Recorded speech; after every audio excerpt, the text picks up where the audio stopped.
Uniform Civil Code triggered by Prime Law Commission of India has invited views of the general public and recognized religious organizations to examine Uniform Civil Code. कि uniform civil code के नाम पर ऐसे लोगों को भड़काने का काम हो रहा है.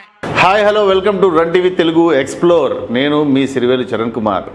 దేశంలో ఇప్పుడు పెద్ద చర్చకు కారణమైన ఒక ముఖ్యమైన విషయం గురించి మాట్లాడుకుందాం. అదే యూనిఫామ్ సివిల్ కోడ్. ఇటీవల గౌరవ సుప్రీంకోర్టు ఒక ముఖ్యమైన వ్యాఖ్య చేసింది.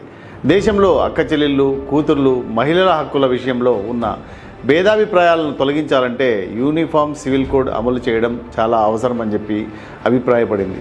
అసలు మన దేశంలో ఇప్పటికీ ఎందుకు వేర్వేరు మతాలకు వేర్వేరు చట్టాలు ఉన్నాయి, అవి ఎప్పుడు వచ్చాయి, వాటి వల్ల సమస్యలు ఏమిటి, ఈ విషయాలను ఇప్పుడు మనం సింపుల్గా తెలుసుకుందాం. బ్రిటిష్ కాలంలో వచ్చిన చట్టాలు ఈ రోజు వరకు మన దేశంలో వివాహాలకు సంబంధించిన కొన్ని చట్టాలు ఇంకా అమల్లోనే ఉన్నాయి. ఉదాహరణకు Christian marriage act 1872, Parsi marriage act 1936 and Muslim marriage act లేక షరియత్ యాక్ట్ 1937. ఈ మూడు చట్టాలు స్వాతంత్రం రాకముందే అమల్లోకి వచ్చినవి. ఆ సమయంలో భారతదేశంలో రాజ్యాంగం లేదు, సుప్రీంకోర్టు లేదు, ప్రజాస్వామ్య వ్యవస్థ అస్సలు లేదు. అందువల్ల అప్పట్లో ఎవరికి ఇష్టం వచ్చినట్టు వాళ్ళు చట్టాలను రూపొందించి అమలు చేశారు. కుటుంబ హక్కుల్లో కూడా తేడాలు ఉండేవి. ఈ చట్టాలలో తల్లిదండ్రుల అధికారాలు కూడా ఒక్కొక్క చట్టంలో ఒక్కొక్క విధంగా ఉన్నాయి. కూతురు కొడుకు హక్కుల విషయంలో కూడా తేడాలు ఉన్నాయి. భార్యాభర్తల హక్కుల విషయంలో కూడా వేర్వేరు నిబంధనలు ఉన్నాయి. అందుకే ఈ మూడు చట్టాలు అమల్లో ఉండడం వల్ల ప్రస్తుతం దేశంలో భిన్నమైన అభిప్రాయాలు మరియు వివాదాలు కనిపిస్తున్నాయి. వివాహ వయసు తేడాలు, ఈరోజు కూడా వివాహ వయసు విషయంలో మనకు తేడాలను చూడొచ్చు. హిందూ మ్యారేజ్ యాక్ట్ ప్రకారం అమ్మాయికి 18 సంవత్సరాలు, అబ్బాయికి 21 సంవత్సరాలు నిండితే పెళ్లి చేసుకోవచ్చు. కానీ కొన్ని పర్సనల్ లా వ్యవస్థల్లో వయసుకు సంబంధించిన అంశాలు వేరువేరుగా ఉంటాయి. కొన్ని షరియత్ వ్యాఖ్యానాల ప్రకారం బాలిక 9 సంవత్సరాలు నిండితే వివాహం చేసేయవచ్చు అనే అభిప్రాయాలు కూడా కనిపిస్తాయి. ఇదే ఒక పెద్ద చర్చగా మారింది. విడాకుల విషయంలో కూడా ఇదే పరిస్థితి. హిందువులకు ఒక విధమైన గ్రౌండ్స్ ఆఫ్ డివోర్స్, ముస్లింలకు మరొక విధానం, క్రిస్టియన్లకు మరొక విధానం. విడాకులు తీసుకునే ప్రొసీజర్ కూడా వేరే, మెయింటెనెన్స్ ఫార్ములా కూడా వేరే. దత్తత మరియు పిల్లల పోషణ, పిల్లలను దత్తత తీసుకునే విషయంలో కూడా హిందువులకు ఒక చట్టం, ముస్లింలకు మరొక విధానం, క్రిస్టియన్లకు మరొక విధానం. విడాకుల తర్వాత పిల్లల పోషణ బాధ్యతలు కూడా మతాల ప్రకారంగా మారిపోతాయి.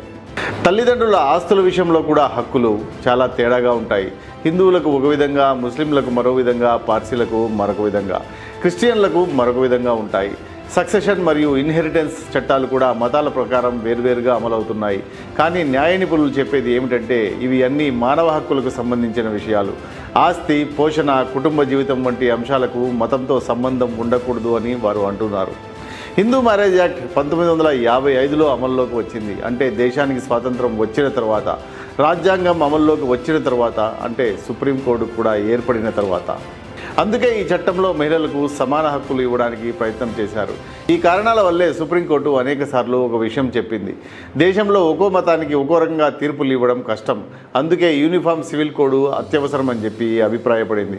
గతంలో కూడా సుప్రీంకోర్టు, హైకోర్టులు అనేక సార్లు ఈ విషయాన్ని ప్రస్తావించాయి. దురదృష్టవశాత్తు ఇప్పటి వరకు యూనిఫామ్ సివిల్ కోడ్కు సంబంధించిన పూర్తి డ్రాఫ్ట్ దేశవ్యాప్తంగా సిద్ధం కాలేదు. దీంతో కొంతమంది మత పెద్దలు తమకు అనుకూలంగా వ్యవహరిస్తున్నారని కూడా విమర్శలు ఉన్నాయి.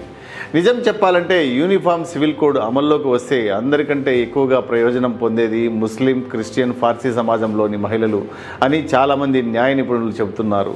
ఇప్పటికే భారతదేశంలోని కొన్ని ప్రాంతాల్లో కామన్ సివిల్ కోడ్ అమల్లో ఉంది. ఉదాహరణకు గోవా, ఉత్తరాఖండ్. అక్కడ పెద్దగా సమస్యలేమీ కనిపించలేదు. ప్రపంచంలోని అనేక అభివృద్ధి చెందిన దేశాల్లో కూడా ఒకే పౌర చట్టం ఉంది. ఉదాహరణకు చైనా, ఫ్రాన్స్, అమెరికా, కెనడా మరియు ఆస్ట్రేలియాలో. మన దేశం కంటే 2 సంవత్సరాల తర్వాత స్వాతంత్రం పొందిన చైనా అనేక రంగాల్లో మనకంటే ముందంజలో ఉంది. దానికి ఒక కారణం ఏమిటంటే వాళ్ళు గతంలో తమపై పాలన చేసిన దేశాల గుర్తులను పూర్తిగా తొలగించారు. జపాన్ పాలనలో ఉన్నప్పుడు అమల్లో ఉన్న చట్టాలు, గుర్తులు చాలా వరకు తొలగించారు. వారి దేశంలో జపాన్ పాలకుల పేర్లతో రోడ్లు లేదా విమానాశ్రయాలు ఉండవు. వారి పిల్లల పాఠ్యపుస్తకాల్లో కూడా వాళ్ళకు సంబంధించిన చరిత్ర ఎక్కువగా ఉండదు. కానీ మన దేశంలో మాత్రం ఇంకా మొఘల్ పాలకుల పేర్లు కనిపిస్తాయి అనే విమర్శలు కూడా ఉన్నాయి. మతం, కులం, ప్రాంతం, భాష ఆధారంగా చట్టాలు వేర్వేరుగా ఉండడం కంటే ఒకే దేశం ఒకే చట్టం అనే విధానం కనుక మన దేశంలో వస్తే సమానత్వం పెరుగుతుందని కూడా కొంతమంది భావిస్తున్నారు. అందుకే యూనిఫామ్ సివిల్ కోడ్పై డ్రాఫ్ట్ రూపొందించి పార్లమెంట్లో చర్చించి అమలు చేయాలని చాలామంది కోరుతున్నారు. మీ అభిప్రాయం ఏమిటి? దేశంలో ఒకే పౌర చట్టం రావాలా? కామెంట్ రూపంలో తప్పకుండా తెలియజేయండి. వీడియో నచ్చితే లైక్ చేయండి, షేర్ చేయండి. టీవీ తెలుగు ఎక్స్ప్లోర్ను సబ్స్క్రైబ్ చేసుకొని ఆశీర్వదించండి. జై హింద్.